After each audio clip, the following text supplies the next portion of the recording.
Mardin değerlerini böyle mi koruyacağız ya da Mardin'e böyle mi?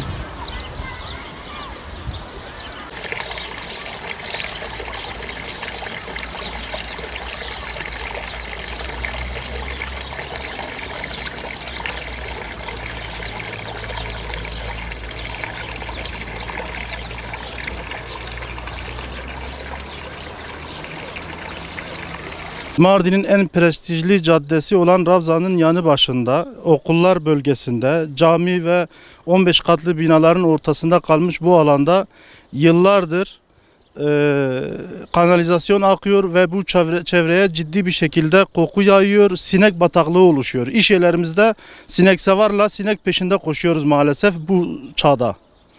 Yetkililerden acilen buraya bir çözüm bulmalarını talep ediyoruz. Gereğinin yapılmasını istiyoruz.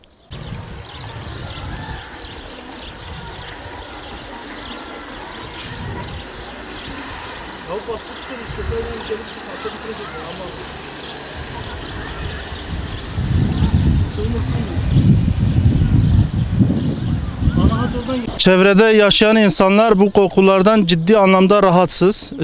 Sinek bataklığına dönüşmüş olup ciddi anlamda sivrisinek ve kara sinek üremektedir. Okulların bölgesinde olmasından dolayı da özellikle binlerce öğrenci bu alanın yanından gidip gelmekte. Boş zamanlarda birçoğu bu alanda gezmekteler ve burada oynamaktalar. Burası ciddi bir tehlike de oluşmuştur. Öğrenciler Allah korusun her an düşebilir. Bu nedenle acilen bunların yok edilmesi ve buraların ıslah edilmesi acil elzemdir. Ciddi kanalizasyon olayının olduğu ve esnafım aynı zamanda.